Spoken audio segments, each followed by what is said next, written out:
Welcome to the Ask Domnat show. Today I have a special guest, Milan Griffin, COO of HomeFree-USA.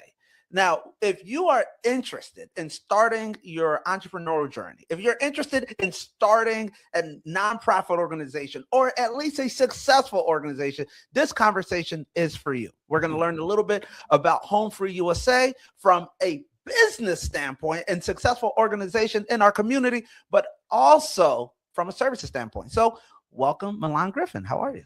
Thank you. I'm doing great. Thank you for having me. Excellent. Milan, why don't we get right into it? What is HomeFree-USA? When did you guys start? What just give me an overall picture of what HomeFree-USA is for those who don't know. So HomeFree-USA is a nonprofit housing counseling organization, but we do a lot more than only housing counseling. Essentially, we have 4 different programs, and all of our programs are based on elevating and strengthening communities through sustainable homeownership. So one of our programs is our historically Black college and university program called Center for Financial Advancement. We partner with 15 HBCUs throughout the country and give a whole body learning experience to the students, helping them with financial as well as professional growth, and also offer recruitment opportunities into the mortgage industry.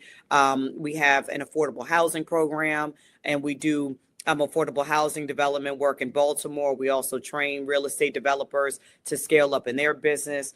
The third thing, we have a small business growth leadership network, if you will, through the 50 plus affiliated agencies we work with throughout the company. As a HUD intermediary, we have 50 plus affiliated nonprofits throughout the country. We work with them on fundraising, professional development, et cetera, capacity building. Fourth and final is our home ownership help. We guide first-time home buyers through the home ownership process, help them to get their mortgage approved, and we help homeowners navigate their mortgage challenges as well. Wow. Okay. So if I'm a person that's interested in getting into nonprofit organization, I'm salivating over all of that because I'm thinking to myself, that's where I want to be. How did you guys get there? It sounds like a plethora of assistance, help, and success over the last years. And a lot of people are just stuck, let's say, on one. So what I want to start off with is when that's where you guys are at now. How did it start? Well, I was at the inception of HomeFree-USA, but in a different way. So when HomeFree-USA started in 1994, it was actually my parents, Marcia and Jim Griffin, who started the organization. And they started the organization because both of them have very successful for-profit businesses. Those businesses, as businesses do, ebb and flow, and those went on a downward turn. And so they both got out of their respective businesses. They saw a need to really help Black and brown communities really advance financially. And they knew that if they gave folks the information, that they would be able to scale up their financial future. And they also know home ownership and real estate were just so important because my father, Jim Griffin, he owned the first African-American mortgage servicing company. So he saw and was in the mortgage lending business before HomeFree-USA even started. My mother, she had the only MCM store in North America. This was around the late 80s, very early 90s. And so she had a marketing and sales background. He had the mortgage lending background, and they really fused their forces to start HomeFree-USA. So for me, I was about 12 at that time. And, it's interesting because we all still work together. My mother, father, sister, and I, we are leaders at the organization, but we also have 30 plus employees as well, team members as well. So it's interesting because when you are a child in an entrepreneurial household, every kid is different. I was the kid that really sat and listened to my mom come in and complain about, so-and-so isn't doing this and the operations is a mess and we didn't get this funding and so-and-so didn't, pay us the way we thought we were going to get paid, that kind of thing. So needless to say, as a kid, I was around when HomeFree-USA was born, if you will, because we do call it our little sister, because it was so much time and effort that my parents spent building this business. And we also, as children, me and my brothers and sisters, also contributed in our own teenage way to the making of the business. But as I grew up, just seeing and being so interconnected with the growth of HomeFree-USA and the trials and tribulations from it, and with it, once I got to a position of being able to join the company, I did, and it's been history ever since. I love that. In the Black community, there is so much talk about family legacy, right? Like that is kind of the prevailing conversation when people ask, like, why are you doing this? When nobody ever says, I just want to be independently wealthy because I like expensive stuff, right? That's just not the, maybe it's pleasantry of an answer. It's like, no, I want to build family legacy, whether that's true or not. I don't know. Watch my thoughts on that in the future, but you're living it. Right? Like you are now the generation operating from what your parents started. Right? So what is your role on a day-to-day as the COO of HomeFree-USA? So as COO, the question is, what is not my job as COO? Because, when you're in a nonprofit, you wearing a lot of hats regardless. Then you add to the fact that the passion that comes with it being a family business. And for me, I do take my parents very seriously in a positive way, in the sense that I feel like, just like our parents raise us, the tide starts to turn and you start to raise your parents, and I mean that in a very respectful way, but that is just a reality. So I feel like, as I won't say raising my parents, but I feel like what I do at Home Free is largely contributing, going back to what you said, word of the day is legacy, to their legacy, because they've worked so hard to make it, and then thus our family's legacy. So to answer your question as to what I do with Home Free, I have to take you back a step. So when I started at Home Free, I actually was a middle school teacher in Washington, D.C. And I really learned through that experience, because the kids I was teaching, the kids at my schools were rough. I mean, they were just like rough around the edge, loving kids, great kids, but they were rough around the edges, like fight, all of that. So with that in mind, I had to really learn through those, my students, how to stay calm, how to balance my emotions so that I don't put it on other people, because quite frankly, when you're in leadership, nobody cares how you feel. They really don't. They care how they feel and how you help them to sort through that.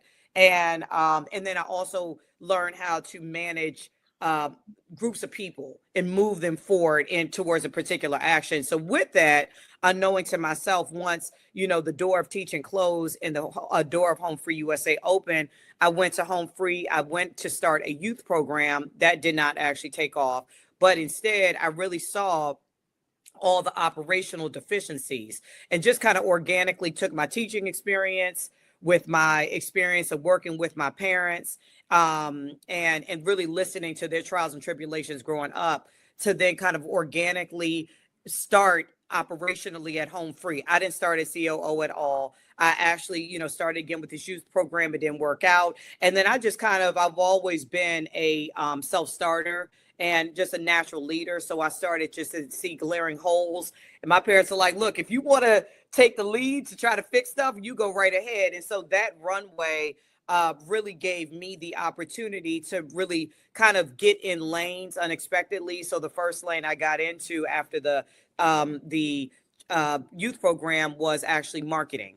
And really, I have been in marketing and events management throughout the whole, and I don't have a marketing background, but I do, because I always like to throw parties. It's funny that what you think you don't do or what you think you're not good at, how business really kind of forces that thing right back in your face, because you start to become a Jack or Jane of many things that you may not be an expert in, but you do learn it because you have to, quite frankly. So I started, in marketing and events management, grew through that channel. At the same time, I was collaborating with the leadership at the organization who had a lot more experience than I. I just knew how to call on people and bug people to get them to, at least get together and talk about it and identify problems. So I moved, slowly from marketing events, and I tippy-toed into operational management. And now over time, over 15 years, I'm tippy-toed more into operational management,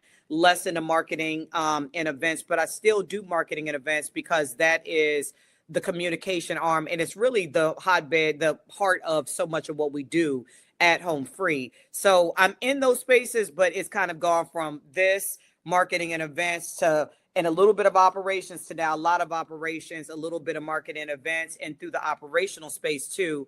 I am the successor to my mother as COO. So I CEO, I'm sorry. So I am now tippy-toeing into fundraising and development and partner development as well. Perfect. And now here's a couple call outs that I want to make sure that my audience gets. Just for my own, if you guys haven't caught it, here's what I caught out of that in a couple ways. First, I love the fact that we start off the conversation with your parents having for-profit businesses that didn't necessarily go their way. And it's not a failure, it's a lesson. And you build and you stack on that. It's like, okay, your mom came from a marketing and event or marketing background. Your father came from a mortgage background. They used that. They didn't just throw that knowledge out.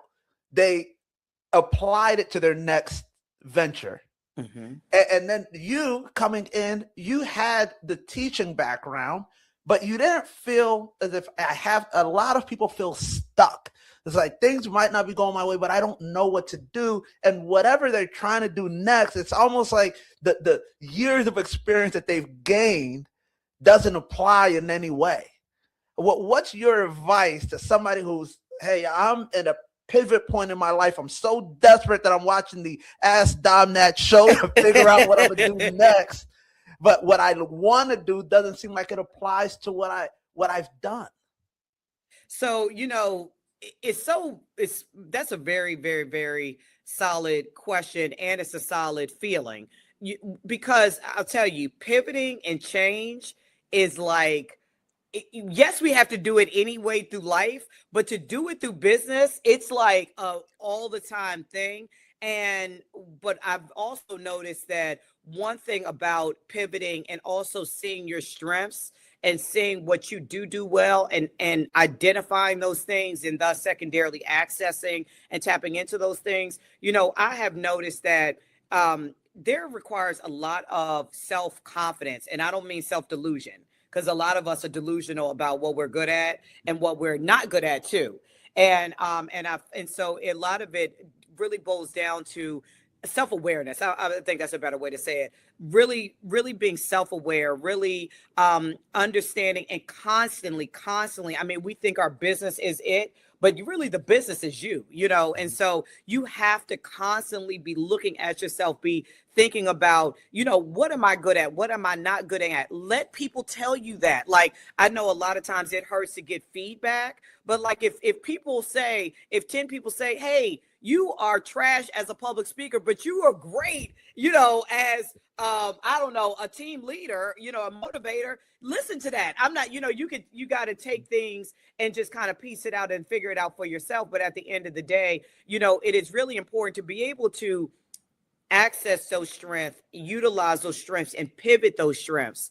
It is really important to know those strengths. I will say, and I'm being very transparent here, I have been in spaces in my own professional journey where I don't feel like, I bring that much to the table. I feel like, I'll give you an example with COVID. It was, and I'm not saying in this a braggadocious way, because it wasn't just me, but it was me on a spearheading leader level that ultimately got our business together and helped us to get through COVID. But for me, when I used to self-talk and I talked out loud to, like, let's say my partner, my significant other, I would say, would be very self-bashing conversations. Oh, I'm not that good. I'm so replaceable, blah, blah, blah. And then he would say, well, weren't you the one that led the company through COVID? And I'm like, yeah, but anybody could do that. He's like, anybody can't do that, and I was like, oh. So I'm saying all to say, one, really know that business starts with you. And I hope I'm answering your question, Dom. Business starts with you and the way you feel about yourself. If you look at so many public figures and you're like, how did these fools get to this place? I could tell you, because you could call it narcissism or whatever, but at the end of the day, they are extremely tunnel vision confident about what they do. And when it's time to use that thing, they are always first in line and say, I'm best at it. And they may not be, but in their mind they are. So I would say first off is, really get to the point of being very self-aware, which is a lifelong thing. Study yourself like you study other people on Instagram, but really get to a point of studying yourself, really understanding yourself, really understanding your strengths, really understanding what you're not that great at. Because even though you're not that great at it, you're probably in business going to have to utilize it anyway. I'm not that great at numbers, but what do I have to do every day? Look at money, and look at not reports and that kind of thing. And then really, and all this stuff evolves over time, including your strengths. What you're not as great at today, you will learn how to be better at it. But there's some foundational strengths that you're great at that you'll work on over time. The other thing I always suggest is create your not a, I guess you would call it a value proposition, but like if you're going in for a promotion, you want to write out, all the things you're good at. Well, I'm good at this. I've done this. This is what I brought to the table. I would suggest, even though you are the person giving yourself a promotion, you should write those things out in your journal. Hey, I did this. I find I'm really good at this. Today was a win. I did this was a win. I did this was a loss. Because the more that you can get down to what your winning qualities are foundationally, and then as you grow through your career, the easier, and I use that in quotation because nothing's easier, but the easier it will be to use that to pivot to the next business. And the more that you also start to make money off of those talents. And I don't mean a lot of money. I mean just a little bit of money, because that money starts to trickle in. It's like, okay, I'm decent at this. Now I'm getting paid for it, and it could just be your full-time job right now. Start there. A lot of times we think that entrepreneurship is just born from like some cataclysmic idea on the beach. No, it's not. Sometimes it's born out of, I'm grinding every day and I'm on this job and I'm doing this job very well. And I can use this skill set to pivot into my own business. So also think about what you're doing full time on your job all day, every day, if you're not in business just yet, and use that as your pivoting skill set, your skill set that you can use to pivot into your business for yourself. I love that, because one aspect that I do tell people when they're looking at entrepreneurship, which I do want to touch on the business of HomeFree-USA, is that somebody, presumably if you're working full time or have worked full time, somebody valued you enough to think you were good enough to do something. Mm-hmm.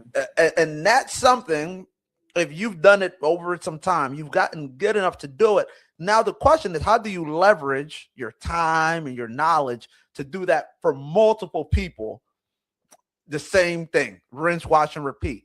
Because somebody's already paid you, call it $20,000, $30,000, $40,000, or $140,000 a year to do it. Mm-hmm. Whether that's working at a McDonald's, at a warehouse, there is somebody that's trying to solve the problem that you're solving for a small or big organization or corporation.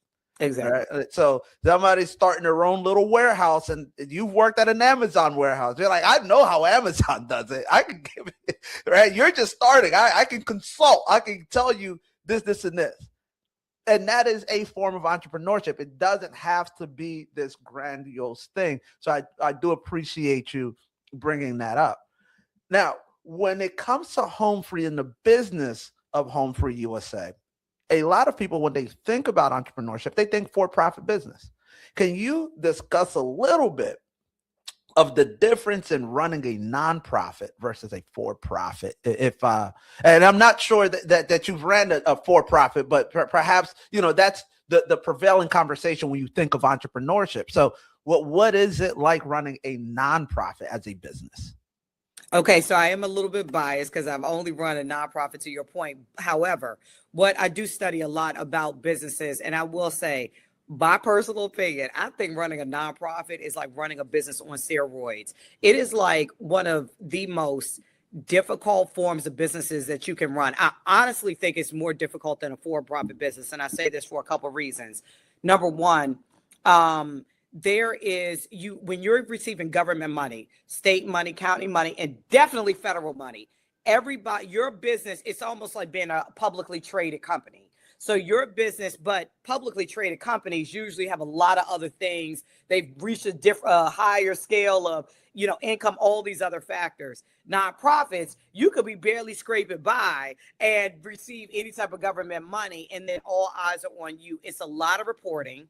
All your financial situation is public because through your 990.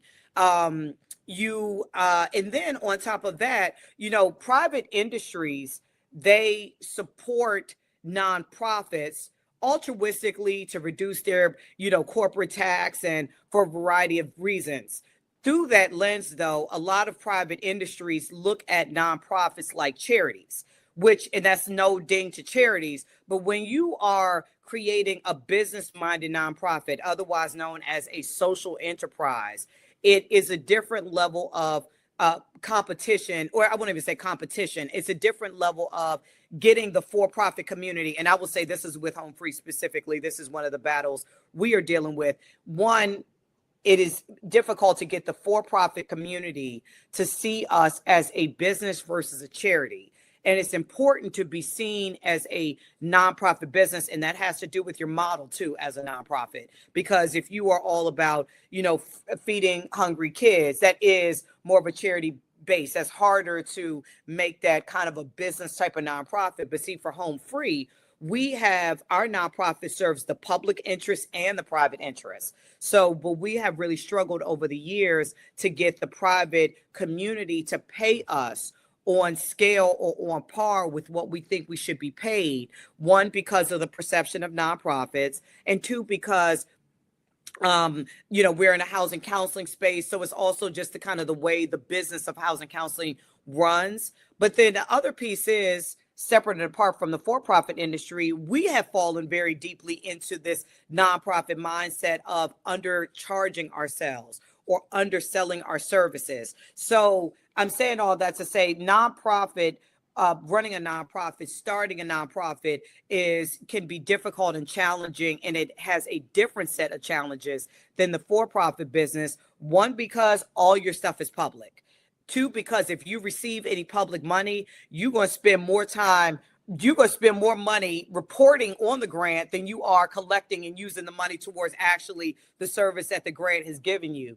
Third is really depending on your model, getting the private community to see you as a viable business partner, and thus pay you accordingly.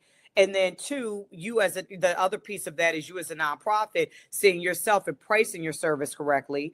And the other thing is too, just straight up on the basic level, fundraising. Fundraising is very difficult right now. And I when I tell people about business and nonprofit, I tend to sound a bit negative because I want people to really know the truth. I mean, fundraising is very difficult right now. And I know people I want to start a nonprofit because I want to teach kids how to play basketball, and who cares? Really? I mean, yeah, it's a worthy thing. Okay. But literally, who cares? Where are you going to get the money from? Are you going to pay it yourself? And so there are a lot of things you have to think about. And so even going back to the fundraising piece, you have government money is harder to come by now because with the current administration, and this is not just with the current administration, but it is more pronounced with the current administration. Federal funds have been dwindling significant over the last couple of years to nonprofits. So that stream of income is not that easy to come by. There are certain types of nonprofits that get more federal and government funding than others. Do your research on that. But whatever you do, don't start a nonprofit because you think that type of nonprofit is going to get more money. You better start what you really want to work towards. But the fundraising is difficult from the private sector. They are giving out also less money. And they're giving out less money. And I'm going to be frank, because for a variety of reasons. One, because of government shifts, but also because nonprofits historically, and I mean this very generally speaking, have not done a good job of showing their business value. They haven't done a good job of reporting. They haven't done a good job of measuring their results.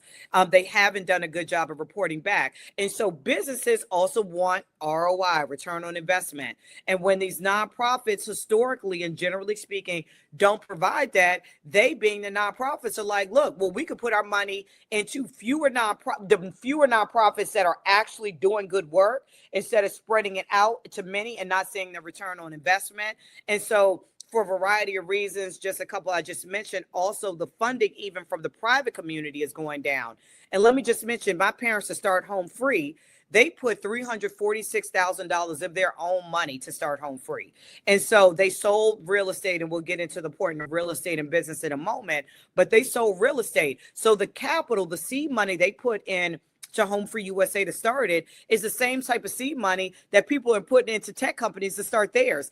So you got to treat it like a business. You have to treat nonprofits like a business, but do know that it's really important to treat it like a business now.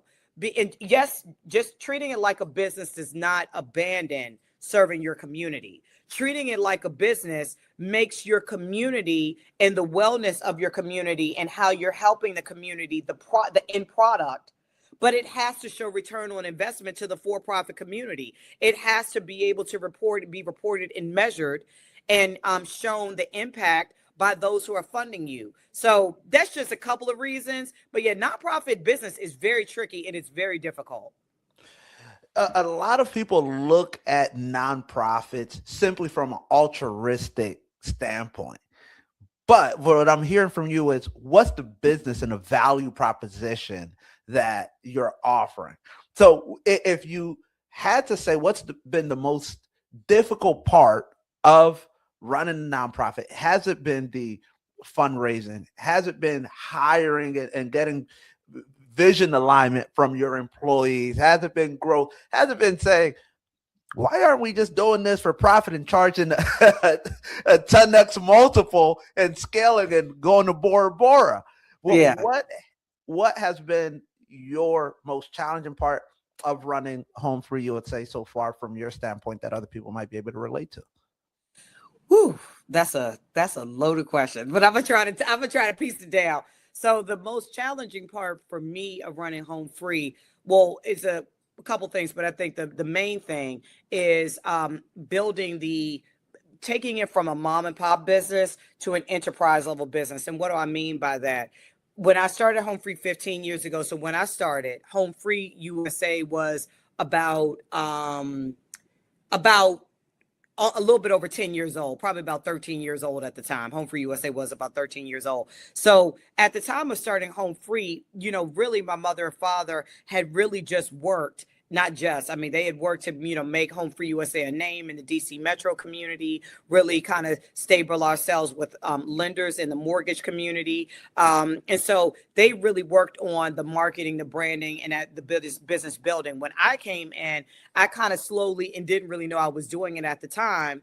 But going back to the operational tippy toe and the footsteps I was making, it was really to build the infrastructure of HomeFree. So we went, and I'm being very honest here, we went from people not knowing what their job responsibilities were.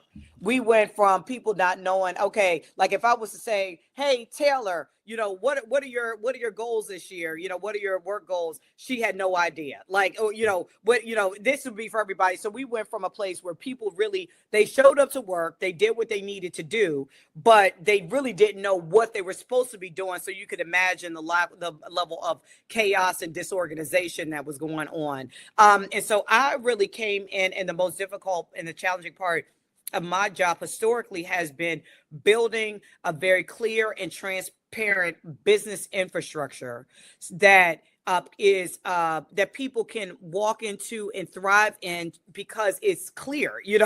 It's clear. People know, and this is kind of taken from my teacher days. Let me say, I'm a corporate hippie. Like I am the type of person where I'll show up to work and blah, blah, blah, but I will also, just be in Thailand somewhere, at a silence retreat. So I can juxtapose and live both lives.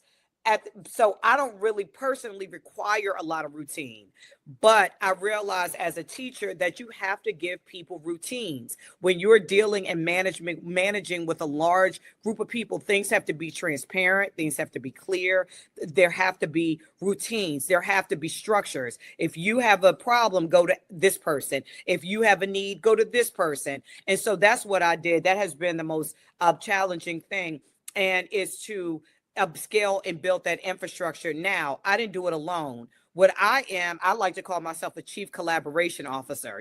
I bring people together, and I really am good at hiring. And that's another thing. I could go on and on, Dom, so I'm gonna try to keep this answer short because there's a lot of challenges. But so one is building that infrastructure has been difficult. Two, really knowing how to manage people. And when I say manage people, I mean, you need to compartmentalize your emotions. I don't think you need to be, mean or rude, and people, you got to be this big bad wolf to be able to. No, you don't. I don't believe in yelling at people and all that. I think that's silly. At the same time, people have to have clear goals. Like I mentioned, they have to have clear, quantifiable, and if it's qualitative, those have to be very clear to you and the person, measurements. And you have to really be able to have clear, again, job descriptions. So when people come into the organization, you really thought about it methodically. And sometimes you're going to make a mistake. You think you need this type of role. You hired a person. The person may be great, but you don't need the role. Or the person is not great, but you do need the role. So you have to be careful. And this is my second challenge that I've had to really work through and learn. You have to be really savvy at, and grow to this, at hiring people, managing people, and I dare I say it, letting people go.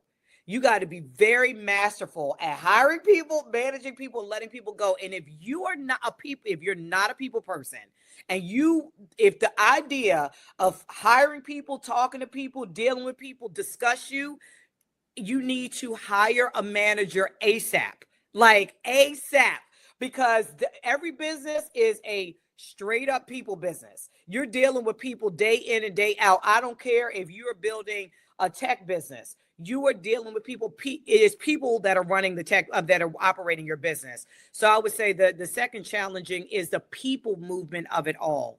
And I'd probably say the third challenge is where we are right now, which is pivoting to make the business more profitable, pivoting to the next stage. My mother and I, we really do a lot of working together and that kind of thing, and built meeting of the minds.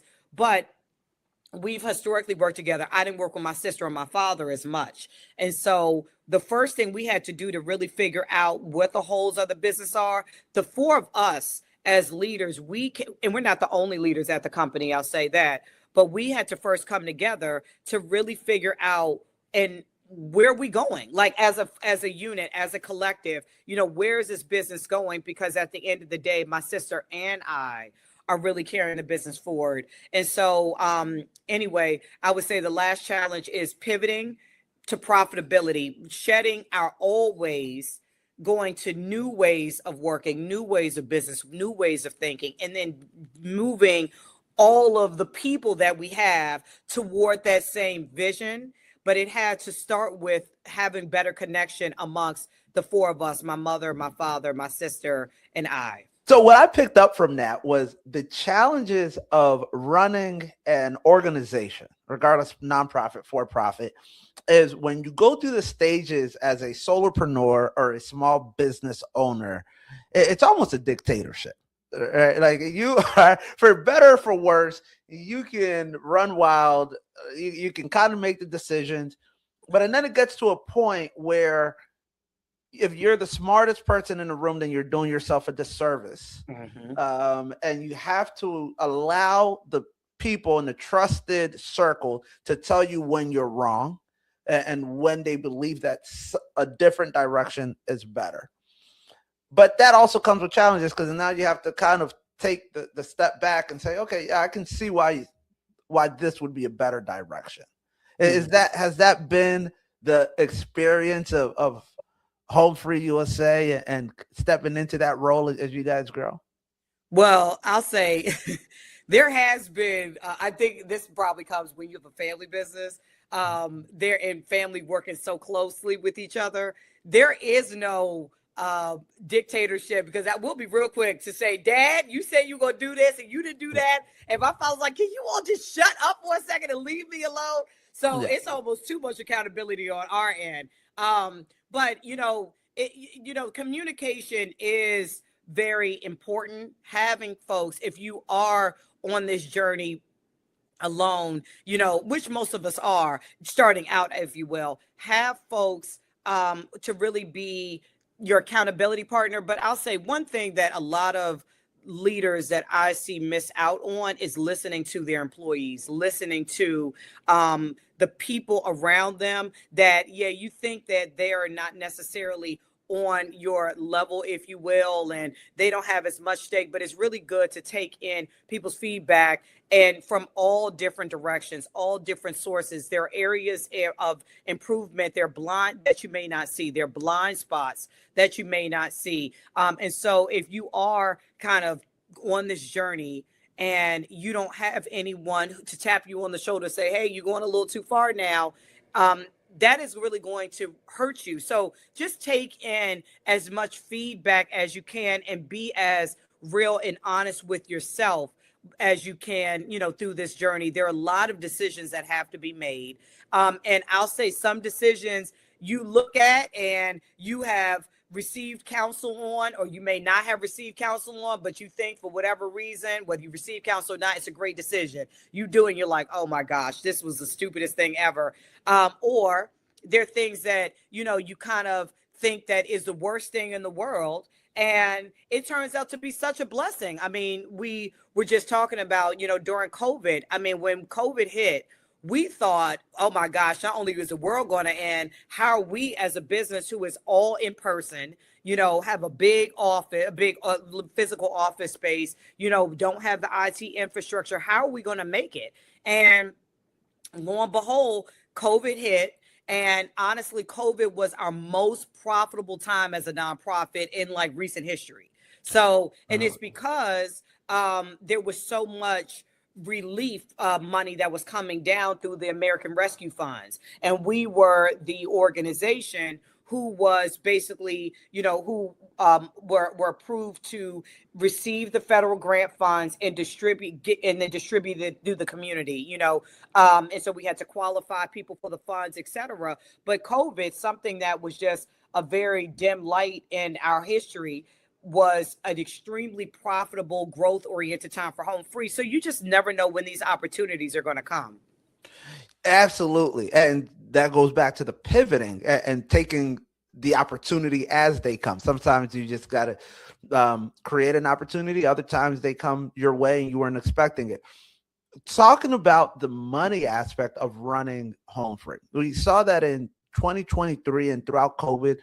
You guys are not a small organization. Some people think, when they think nonprofit, when they think even in the Black community, we're not used to seeing substantially sized operations in the Black community without the glitz and the glamour. Right. So you guys were able to raise, and I don't want to misspeak here, because you guys offer services too. So not all of it is raising money. Some of it are services rendered. You're about a $30 million a year operation. Is that correct? What was. Was. Okay. It's a lot has fluctuated and reduced since then. Okay. But so with our business model, kind of going back to the small business side of our business and the 50 plus agencies that we work with, affiliates that we work with. So under housing and urban development, there are 19 HUD intermediaries. We're one of 19. And then through those 19 HUD intermediaries, with what we do is, depending on grants that are opportunity, let's say relief funds for home buyers and homeowners, we apply to basically capture that money and then distribute it to our affiliates so they can distribute it to the community. So the 30 million that you saw was because of a big grant that we got through the COVID, through some of the COVID relief opportunities that were available. So, so there was a big grant opportunity, but I'll say most of that money is passed through. It shows as revenue on our books through our 990, but most of that money was passed through from us to other nonprofits so they could get it out to the community. It still looks good on the title. It does. But I'm telling you, I'm glad you brought that up, Dom, because looks can be deceiving, and a lot of times I always look at, social media and people like, oh, I made all this money, I made, $1.5 million in only 3 months, let me tell you how to do it. And I'm like, well, yeah, but how much did you actually keep of that money? That's what I want to know, because nobody tells you how much money they've lost or spent, how much profit and revenue they're actually keeping in hand in-house, So a lot of times, it's really important to not get caught up in these like quick blitzes online, and that you really talk to people who are really in business. I really appreciate, I can't think of her name, but the lady who's over Slutty Vegan, and how transparent she was about the fact that she lost her business. She had investors, which, is par for the course if you're trying to scale up your business. She had investors. She felt like, they took her business to a different direction. She lost her business temporarily. She bought it back. That is a real storyline. So when you are in business and you're not hearing people say, oh yeah, you may have seen 30 million on paper, but the reality is $29.99 million of it went out the door. Exactly. That's a real conversation here. So, and again, and also with that too, one of the things that we are facing now is, again, it's all about the peak and the valley, about the peak and the valley. I swear, because you up one day in business and you're down the next, and the next day you're down literally may be the next day the day after you were up. So like, COVID, we were up during COVID, unexpectedly, because I'll say with the murder of George Floyd, it was also a lot of attention to Black businesses. So you have a lot of money that was coming through the federal government anyway, through American Rescue Funds. Then you have and Homeowner Assistance Fund and that kind of thing. Then you have the murder of George Floyd, which then turned a lot of attention to Black businesses who are already up and running and moving. So we were able to benefit, unfortunately, from two very unfortunate situations. We were able to benefit, bring more money in, become more profitable, and help more people. At the same time, where are we now? It's a completely 1,000% different landscape. And this was only 3 years later, 4 years later, completely different landscape. And honestly, and I'm being transparent, right now, we are kicking ourselves because we wish we did a lot more financial planning, because we didn't see how great we had it at the moment that we had it. Well, we saw it. I said, no, that's miscorrect. That's not correct. We saw it, but we didn't plan accordingly. We didn't store the fruit when it was coming in. So now the trees are drier. Money is not, the soil ain't as rich as it was. The fruit is not, trees aren't bearing fruit as it was, and folks are not eating like that. But we did not plan accordingly. So now we have to pivot and pick up the pieces. What I really want to also highlight there is, from a business owner standpoint, this is something that you will come across. It's not a matter of if, it's a matter of when. And I think you were mentioning Pinky Cole. Yes, Pinky Cole, which I want my listeners, that's a great story over there as well on her growth and also challenges. I read a little bit about even how they went into stadiums, which was very challenging. But there is, when you are at the helm of the ship, and I tell my employees all the time, I have been rich in my life, and I've been not so rich. And sometimes when you own a company, I am not a glitz and glamour person. I have a farm. I just love agriculture. I just want to be with my goats and my sheep. And sometimes you just start asking yourself, why am I still doing this? Yeah. Why am I still doing it? So you need to know your why. Because when you guys have 40 something employees, there is a burden as the leaders of your organization to say, these people put trust in me. Mhm. Please don't just go into this thinking it's all about the glitz and glamour. People's livelihood are staked on your leadership. Mhm. And if you're not ready for that pressure, then entrepreneurship, business ownership, but business leadership might not be for you. Like right now, that if you're not ready to receive, if you are the person that every time you get a phone call, a bad phone call, or a challenging phone call, it brings your entire spirits down. Oh, because I know. And just as an anecdote, just so I can relate with your story, just so we run digital marketing side to our business, Global Computers and Networks. We do amazing work, in my opinion, humble opinion, but we do. Mhm. And we were working with a client, and we broke records for this client. We love what we're seeing. These numbers are fantastic. We, of course, there's some room for growth. Mhm. There was one department that we couldn't crack yet, one niche audience, but everything else around the firm has seen record-breaking numbers. So it was very surprising to me when I got an email saying, "Hey, we're looking to go a different direction because you've Mhm. shown us so much growth. We're going to go with this large national company that we think could really hyper take us there." And I'm like, "What in the world?" the that just I couldn't have fathomed that would be the direction of the conversation. But what can you do, right? That's a challenge. We can talk ad nauseum about how we would overcome a challenge like that. So even in success, there are challenges as a Mhm. business owner or leader. What I want to get to on this last segment of the show is some practical advice for the services that HomeFree-USA offers. All right.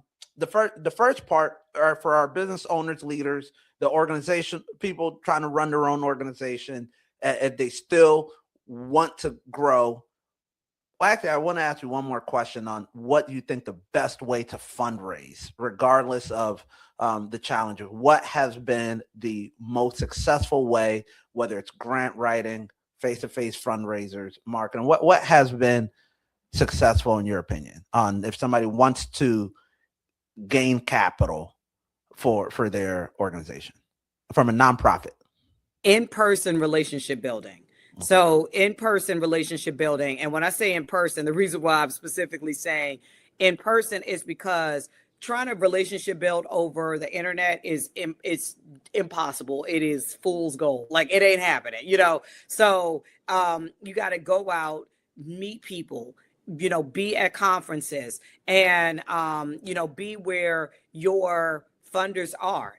So for us, for example, we are ultimately a nonprofit that services, of course, the community first, but our funders are mostly mortgage lenders. So where are we? We are at, well, Marcia and Jim specifically, they're at, mortgage conferences. They're on mortgage boards, they're community boards, that kind of thing. So, it's really important that if you want to fundraise, and this is even for your own for-profit business, nonprofit business, you're trying to get funders, donors, that kind of thing. If you are in a for-profit business, again, maybe you're looking for investors in the business, that kind of thing. But you really want to build relationships, even with customers, prospective customers. It's all about building relationships. If you look at influencers, they social media influencers, they are out here on the ground putting out a lot of content,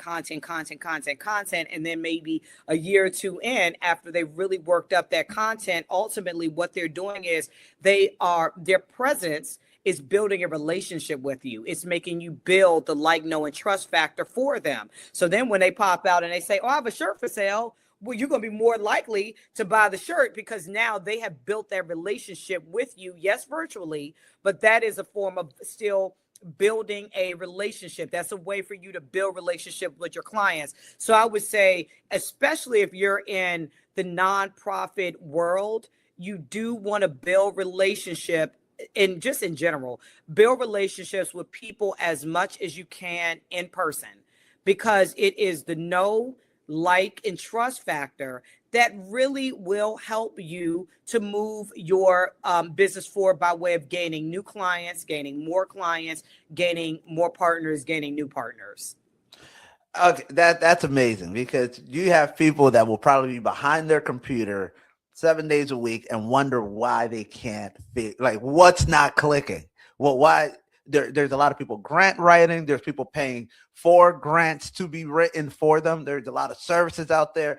Then don't get me started on the get unlimited amount of credit, pay my company to figure out how you get Oh my God. business credit, and Yeah. the borderline fraud, right? And I say Yes. borderline is 1000%. generous, right? And guys, just a call out here. This is just a personal and aside from Ask Dom That. If your influencer has multiple convictions on their records and now they're changing their life and they're selling you a course on how Yes. to get funding, please just send Milan an email first. Yes. Let me get some practical advice. I don't want to volunteer your services here, but please, I think people want the quick and the fast.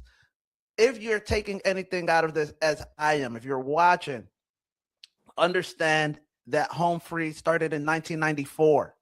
Everything that you're looking at has been the culmination of building and in person and growth and putting the right people in place, utilizing the experiences and services. So I really do appreciate that perspective into the business of HomeFree-USA. One thing that I also want to get to is the fact that there are opportunities out there that can service the community, can service people, but for some reason, people think that they're going to be out there forever. And as you've mentioned, political climates change, social, economic, community dynamics change. So if you're in a position where you need a service, I would say take that opportunity while it's there, because it might not be there in the future. You guys at Home Free offer some housing services. I would love to talk about what those are. In particular, your home, is it if you can remind me the service name and what you really offer to the community to advance home ownership. Yeah, so at HomeFree-USA, one of our pillars is home ownership help, and that's the one that's really applicable to the broader community. And so when you let me just say, I'm gonna tie this all the way back first to business. When you're looking to start a business, the word entrepreneur means, one who is at a great financial risk, something, or who is taking the financial risk. So that means that, you may be in business, and like for me, I haven't gotten paid. I haven't gotten paid. I probably won't get paid for the next, couple pay periods. Why? Because our funds have shortened. Our funding is slow to come in at the moment. And as a result, who has to get paid? My team. So I'm not getting paid. But luckily, I have my house. I have some investments that I can live off of, so that when I'm going through periods as an entrepreneur where I'm not being paid, which is a reality. Okay. There are some times where you will not be paid. All right. So I just want to put that full load out there. You also have to make sure that your personal financial situation is one whereby you can afford to not get paid for a period of time. And with that in mind here, when it comes to being financially solvent, I won't say solvent, but when it comes to being financially, I would say stable enough to be able to weather the business storms, you want to make sure you have certain things in place, like home ownership, like real estate. So with HomeFree-USA, we do a couple of things. One, we provide home ownership guidance to first-time home buyers. If you are renting, we could walk you step by step through the home buying process. We help you to overcome any challenges to mortgage approval, savings, debt, credit, any spending stuff. And then we also connect you and help you to qualify for down payment and closing cost assistance programs, so that you can cut down that upfront cost, so that you can make your home purchase, your first home purchase, especially more affordable.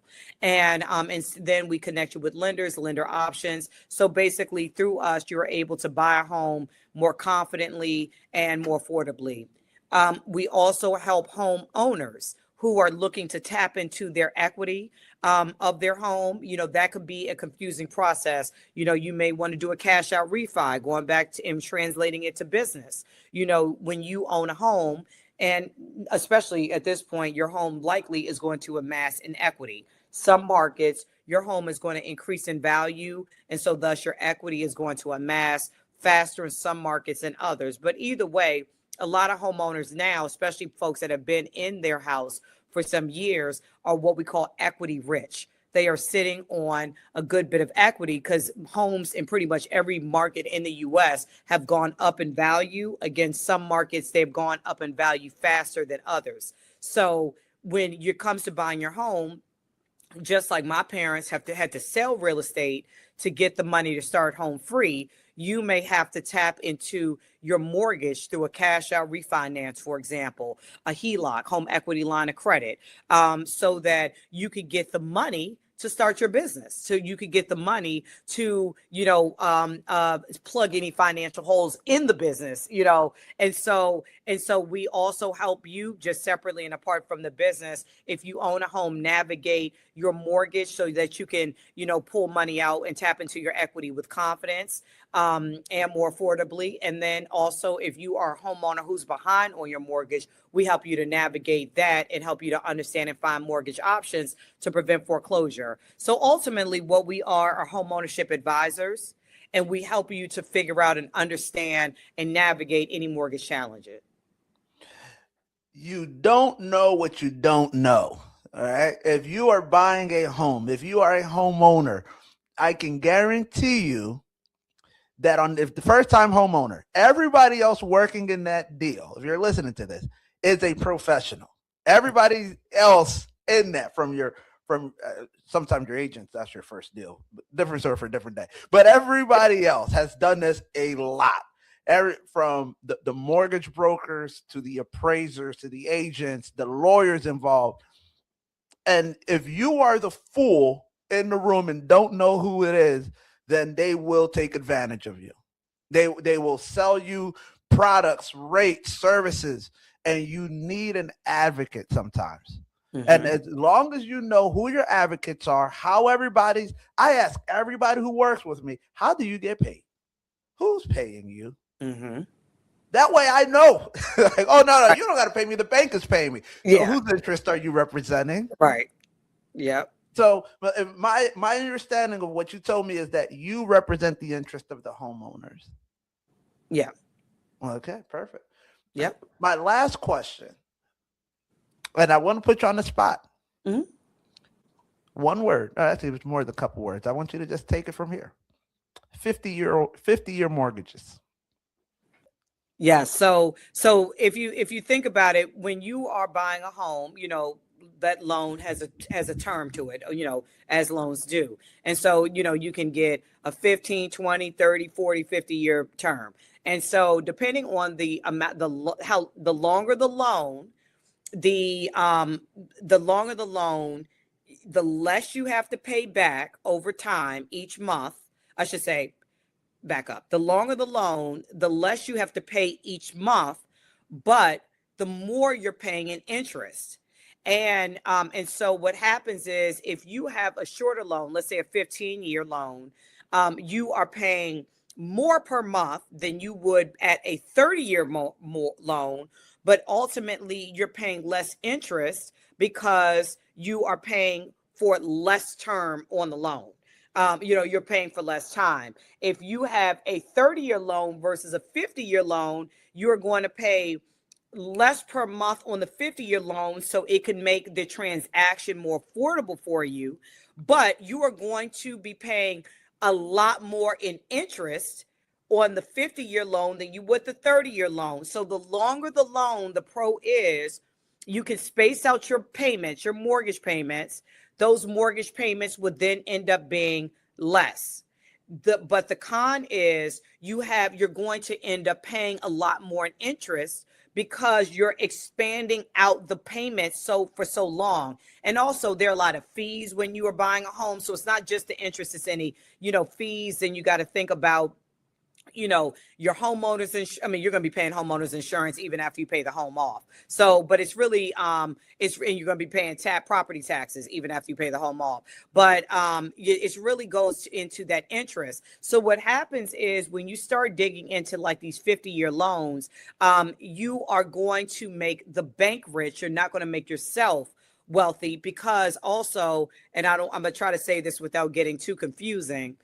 So when you're buying a home, there's something going back to equity. So the way you amass wealth with buying a home is that you buy a home for X amount. Let's say you buy a home for $100,000.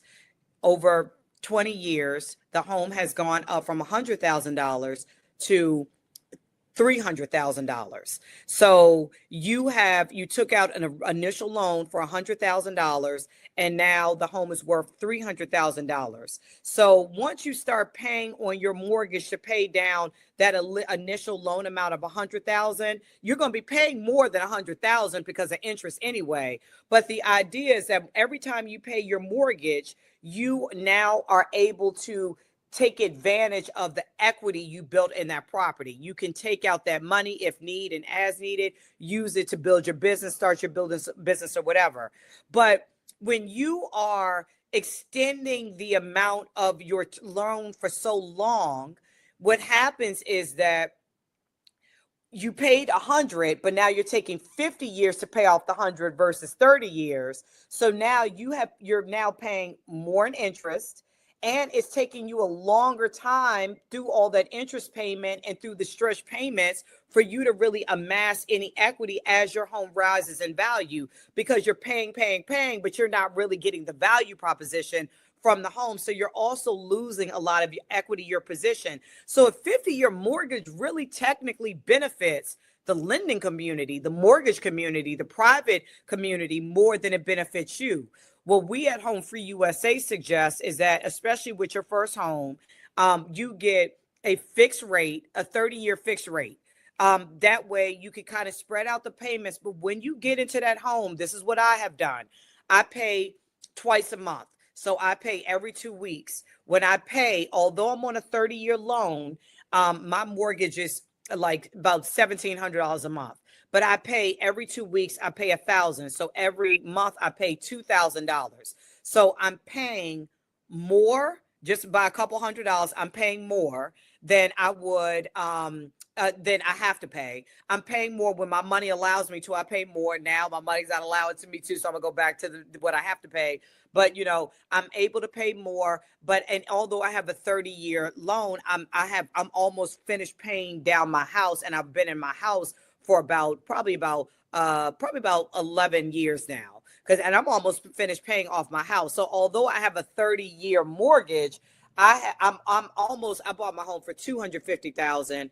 I am almost finished paying down my home, and because I'm about at 70,000, and that's because I just pay as much as I can. But let me just mention, because my parents are entrepreneurs, and I have lived the life of extreme financial fluctuations. And when I say extreme, I mean extreme. Like, one day, but we're having a 50th birthday party. This was a while ago for my father.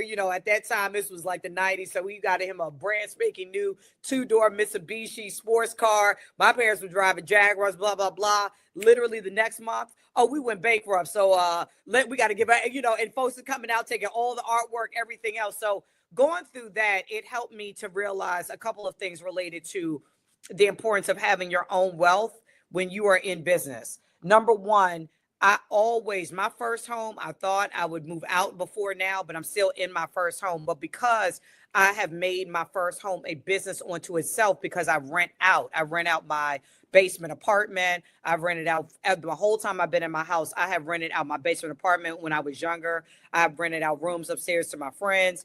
But at this point, my business and my home has always made money. I have intentionally put the money I've made from my home to buy other property. So I am a landlord, collectively have about 10 tenants. and across, a couple of different properties. So, and I have been really intent on paying down this house as quickly as I can. This house, I'm not going to do the same thing for the other houses, but this house, because I know that if stuff is the fan, I got someplace to live. Because that is how real it gets, and I don't want to, again, be negative, doom and gloom, but I really encourage people that, going back to these social media influencers, that you really have to be mindful of who you listen to on the internet. Because if you're taking advice from people who smash it down into 30-second clips, they're not telling you the full story. And the full story is, just wrapping all this up, business is extremely rewarding, but it's also extremely risky. You are ultimately betting on yourself. And you said something, Dom, that is really important, which is, if you are a soft-skinned person, and I don't mean that negatively at all, if you're a person who, can't take criticism, can't take people, sometimes getting frustrated with you and cussing you out, telling you no, people suing you, even though you felt like, man, I really looked out for this person, they got a nerve to sue me. If you take stuff to heart, you are not going to be you're not going to survive in business, because business is like somebody coming for you and coming at you all day, every day. So there has to be a level of craziness. I'm telling you, it has to be, because that's something like, why am I in this? But it has to be a level of literal, positive, healthy insanity that you have to walk this life, because you have to see things when nobody else sees it. When your business is tumbling, everybody around you is going to be like, get out now. Why are you still here? And you're going to be like, no, I see it. I see it. I think I hear what you're saying. And I hear what you're saying as a lesson to improve. But at the end of the day, this is not the end. This is just the beginning. Yeah, I have nothing now, but that means I have a fresh plate to rebuild. And so there has to be, and there's a level of, I can't stress it enough, risk that go into it.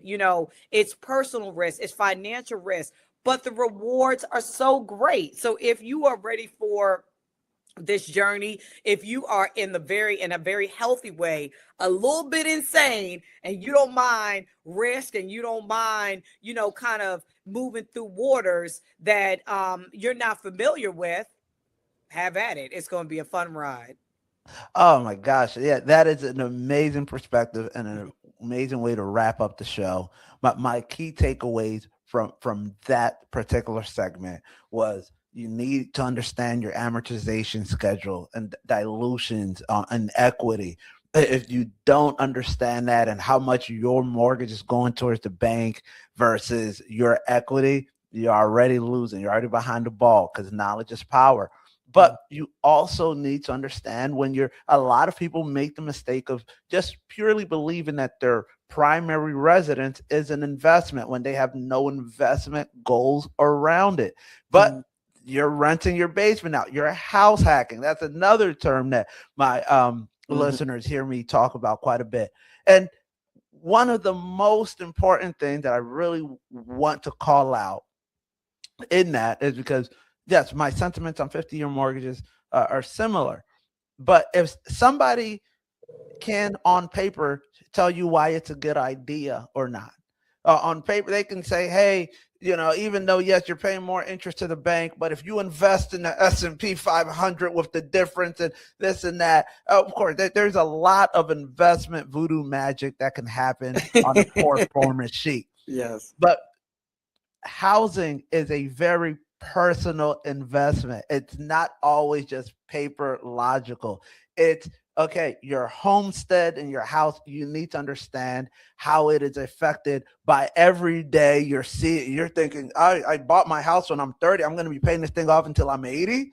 I don't care that the stat says that people refinance in 5 or 6 years. It just doesn't seem palatable.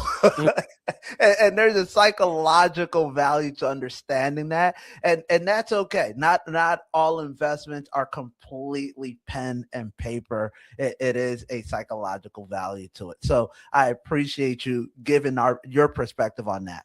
Milan, where can people find you, and if they want to know more, how can they connect with you? So please log on to HomeFree-USA.org. We have a lot of great and free events. HomeFree-USA.org. You can learn more about Home Free USA. Hit and click on our events tab, HomeFree-USA.org. And you can also just search us, Home Free USA, at Home Free USA, all the socials. I'm online too, but you get better content going to Home Free USA's page. So I appreciate you, Dom. Thank you so much for having me. Thank you for your conversation today. We'll see you next time.